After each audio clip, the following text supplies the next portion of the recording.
Cette vidéo a été tournée quelques jours avant les terribles inondations qui ont touché le Bordelais et le potager que personne ne connaît dans le dernier épisode. L'état du potager dans cette vidéo n'est donc pas représentatif de l'état du potager à l'heure actuelle. Si tu veux voir ce qu'est devenu le potager après les inondations, abonne-toi. Salut ami potagiste, alors on m'a dit que tu as acheté du terreau en jardinerie. Bon, alors si c'est pour les semis, je veux bien comprendre, c'est vrai que c'est pratique. Mais en vrai, tu sais qu'il est possible d'en avoir de façon illimitée et gratuitement? Et en plus le meilleur qui soit, c'est-à-dire ultra enrichi en nutriments et enrichi en sable. Allez, viens avec moi, je vais te montrer comment on fait.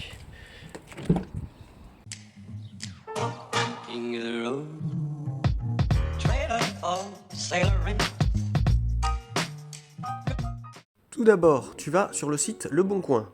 Tu tapes fumier de cheval. Le fumier de cheval, c'est le meilleur fumier pour le potager.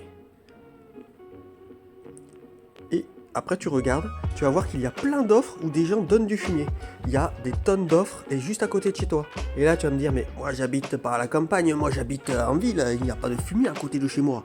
Mais sache que moi j'habite à Bordeaux. Donc à Bordeaux, c'est plutôt une grande ville. Donc si je trouve du fumier, tu peux très bien en trouver. Et voilà, on est arrivé. Ça, c'est un gros tas de merde. Alors en fait, c'est du fumier qui est laissé là à disposition libre par le centre équestre qui est juste ici. Et on peut en récupérer à n'importe quelle heure du jour et de la nuit. Ce qui est pratique quand on a un métier décalé ou quand on a d'autres obligations. Là, on peut aller le chercher n'importe quand, à n'importe quelle heure. Ça les arrange parce qu'en fait, ça leur permet de se débarrasser du fumier.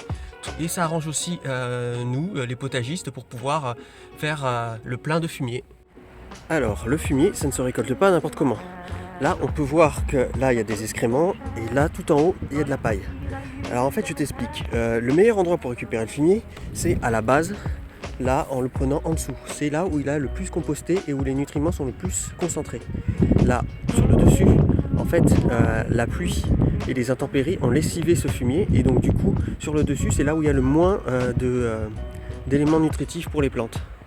Là, on peut voir que la partie la plus compostée, c'est ici, là, à la base du tas. Là, tu vois, c'est presque de la terre. Et on voit que ça a bien composté et là, je peux te garantir que c'est chargé en nutriments. Et c'est donc ici qu'il faut te servir. Là, on peut voir que le fumier est déjà enrichi en sable. Je sais pas si tu es déjà allé dans un centre équestre, mais en fait, les chevaux, ils les font courir parfois dans des manèges. Les manèges, c'est un espèce de préau qui est couvert et à la base, au sol du préau, il y a du sable.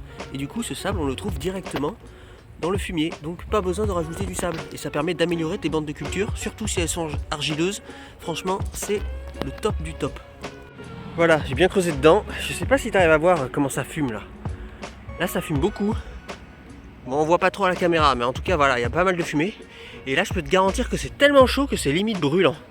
Et plus c'est noir, plus c'est intéressant. Pouah, il fait une chaleur dans la voiture là, je te raconte même pas. Là, le fumier est en train de chauffer intégralement la voiture, j'ai même pas besoin d'allumer le chauffage. Au fait, est-ce que tu savais qu'il était possible de fabriquer une espèce de chauffage d'appoint qui fonctionne sans électricité et de façon gratuite grâce au fumier? Ça s'appelle la technique de la couche chaude. En fait, tu mets une couche de fumier dans ta serre, sur la bande de culture, et ça permet de chauffer tes semis et d'éviter qu'ils gèlent. Et c'est totalement gratuit, c'est vachement pratique. Au fait, j'avais mes clés tout à l'heure là, dans la poche. Attends, elles seraient pas là. Oh, oh non. Oh non. Me dis pas que. Oh. Eh non, je plaisante. Eh ouais, tu croyais quand même pas que j'allais oublier mes clés dans le tas de fumier. Et voilà, nous sommes arrivés au potager. Et là, tu vas me dire, eh bien maintenant que j'ai ce gros tas de fumier, eh bien, je vais le mettre directement sur ma bande de culture, là, je recouvre tout ça, là. Et puis c'est bon. Eh bien, pas du tout malheureux. Et oui, je t'imagine avec cette voix, surtout quand je regarde les stats de ma chaîne. En fait, si tu mets ton fumier directement sur la bande de culture, une bonne partie de ton travail sera réduit à néant parce qu'en fait, la pluie va lessiver ton fumier et les bons nutriments vont partir.